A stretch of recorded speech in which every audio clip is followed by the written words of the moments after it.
Moi, j'ai toujours considéré que toutes les relations qui n'ont pas marché servent à construire la relation idéale à venir. C'est-à-dire. C'est-à-dire que pour moi, il n'y a pas de hasard. Ok. On rencontre les personnes qu'on doit rencontrer et on vit les expériences qu'on doit vivre. Maintenant, chacune de ces expériences-là nous aide à guérir, comme elle le Mhm. disait, et nous aide à devenir meilleurs. Ok. Parce que au fil du temps, on, on se découvre soi-même sous une nouvelle lumière. Au fil du temps, on finit par accepter ce qu'on a refusé pendant longtemps, mais qui était une évidence qu'on refusait d'assumer. Au fil du temps, on apprend à connaître les autres au-delà de nos, comment on appelle, nos a priori.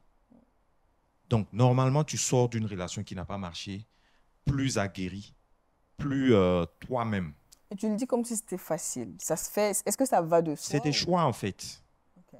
C'est des choix. Il y en a qui, dans leur relation, euh, sont en train de fuir quelque chose. Ok.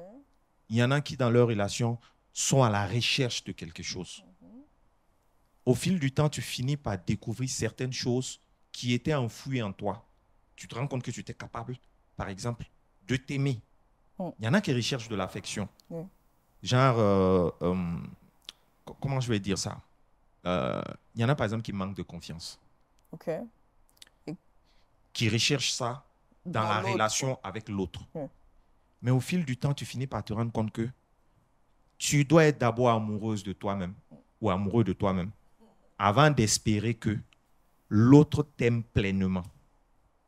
Parce que c'est ce qui va faire que tu vas refuser ce que tu ne dois pas accepter. Mm. Au lieu de laisser les choses s'imposer à toi, il y a des jours où tu dis non, ça oui, ça non, ça oui, ça non. Il y a certains défauts que tu connais, que tu finis par assumer parce que tu sais que ça ne pourra pas changer.